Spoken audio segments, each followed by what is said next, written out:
Paulus Thanos alias Tin Tianpo akhirnya berhasil ditangkap setelah menjadi buron atas kasus korupsi pengadaan proyek KTP elektronik atau IKTP.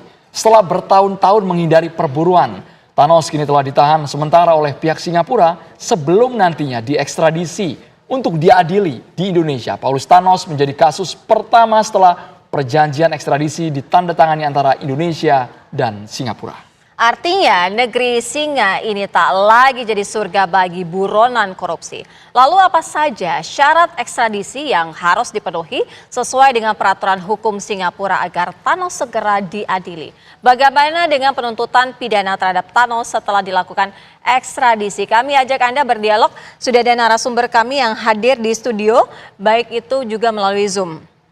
Ada Duta Besar Republik Indonesia untuk Singapura, Suryo Pratomo. Selamat petang, Pak Tommy.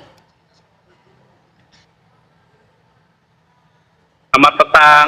Baik, juga sudah hadir di studio bersama kami, ada dari ex-pimpinan KPK, Bang Saud Situmorang. Selamat petang. Selamat petang. Saya ke Pak Tommy terlebih dahulu. Pak Tommy, sebenarnya sampai saat ini upaya diplomasi dengan Singapura untuk proses ekstradisi ini alot atau berjalan dengan seadanya begitu, Pak Tommy?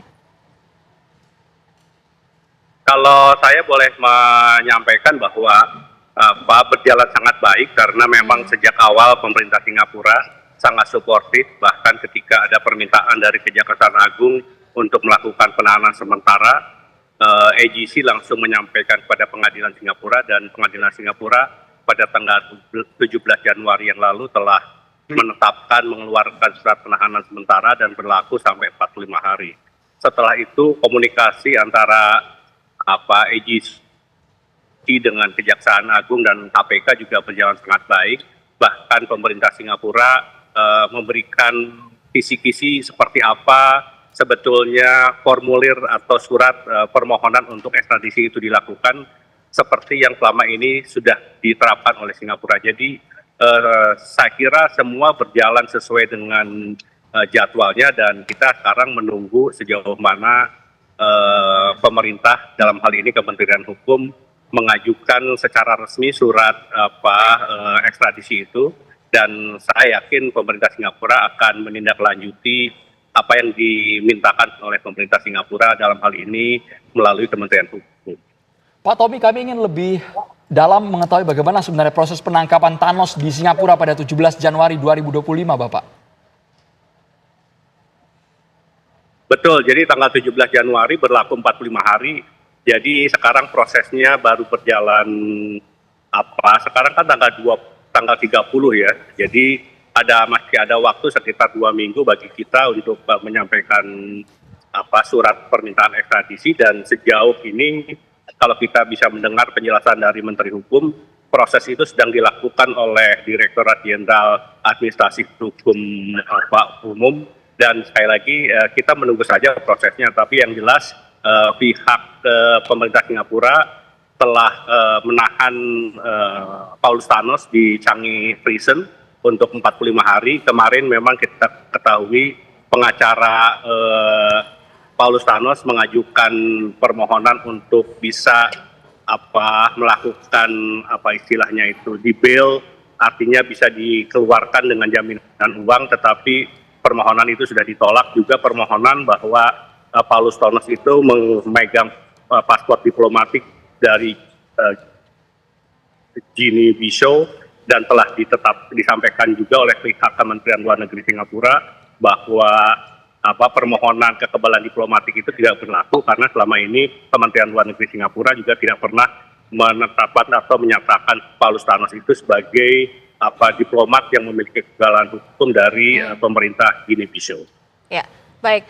Kalau dari Bang Saud melihatnya ini upaya penangkapan buron Thanos ini selama bertahun-tahun ini seperti apa? Ya, pertama karena memang dari awal kan kasus ini complicated ya. Ya dong, dimulai tahun 2009 kan rencananya itu. Bayangin aja 2009 dimulai, 2011 kemudian ada pemenangnya, kemudian 2011 juga ada di kasus ini didalami oleh pihak kejaksaan, ada sekitar cuman berapa miliar begitu dugaannya. Baru kemudian 2012 KPK mulai dalamin lagi, 2014 mulai menetapkan tersangkanya, 2018 baru dia masuk ke pengadilan. Anda bisa bayangkan dari 2009.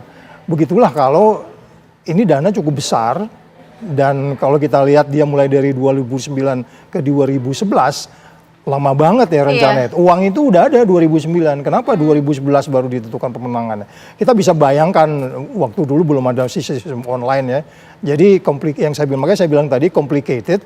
Dan saya pikir siapapun pemenangnya di sini, dia bisa menduga kalau ini ketangkep pasti dia bakal kena gitu. Dan yang kami aneh, kasus yang sangat rumit ini 2019 Thanos sudah menyandang status tersangka, tetapi sempat-sempatnya kabur. Kaburnya bertahun-tahun pula. Iya, itu makanya waktu yang bersangkutan pasti sudah memperkirakan ketika kemudian tahun 2014 KPK sudah mendalami, nah kemudian tahun 2017 menyentuhkan tersangka dan 2018 mulai di P21-nya, dia sudah memperkirakan, makanya 2017 dia udah nggak di Indonesia kan. Iya, dugaannya 2017 dia udah nggak di Indonesia, udah tahu nih bakal rame nih, bakal dia tahu juga tipikal pimpinan KPK ketika itu kayak gimana, bisa jadi kan. Sehingga kemudian waktu... Bukannya saat Bang Saud juga jadi pimpinan KPK? Iya, Saat waktu itu masih iya. saya sudah situ kan, saya 2015 sampai 2019. Memang intensnya itu di 2016 sampai 2018 itu. Kalau koordinasi KPK dengan Interpol bagaimana? Karena dia kan juga sempat kabur, terus mengganti kewarganegaraan gitu. Ya, tetap ada saja. Kita kan kalau penyidik kan cepat untuk bertindak untuk kemudian bagaimana kita berkoordinasi dengan Interpol menyampaikan itu. Tapi lagi-lagi kan selalu ada persoalan soal ekstradisi kan. Makanya perjanjian dengan Singapura itu kan baru kita lakukan sekitar 2020-an lebih. Missing 2020-an link-nya di mana COVID. sih Bang? Sebenarnya kalau missing link-nya itu sebenarnya di mana begitu? Ya, yang paling utama memang kombinasi antara KPK yang kemudian tidak intens untuk mencari, of course tidak intens. Kalau mau intens sebenarnya harus ada satu unit yang khusus mengikuti kasus ini. Semua buronan-buronan harus ada unit. Ini penyidik ini kan sambil dia kerja juga kasus yang lain. Nanti muncul kasus ikut lagi gitu. Jadi kombinasi dengan yang bersangkutan juga cukup lihai untuk mengantisipasi ini. Kalau nggak mungkin dia nggak sampai dapat kewarganegaraan lain segala macam. Dia menggunakan berbagai cara untuk nggak dikenakan oleh hukum Indonesia. Dan pada bagian lain kita harus akui bahwa fokus KPK untuk kemudian melihat orang yang berpotensi ataupun katakan sudah tersangka tidak terlalu intens. Belum lagi kalau kita lihat 2019 sampai 2024 itu ada persoalan di internal KPK kan. Ya, jadi itu juga kombinasi antara kondisi di dalam KPK, kemudian peliknya kasus itu, terus kemudian yang bersangkutan juga sudah mengantisipasi, makanya dia begitu P21 kasus ini dia udah nggak di Indonesia. Karena bagaimanapun nanti kita akan lihat bagaimana peranan yang bersangkutan yang begitu sangat dominan di sini. Karena konsentrasi terpecah di tubuh KPK. Kala itu, bagaimana syarat atau kriteria ekstradisi ini agar berkasnya lengkap dengan tenggat waktu yang ada yakni 45 hari, Pak Dubes. Sesaat lagi hanya di Kabar Petang pemirsa.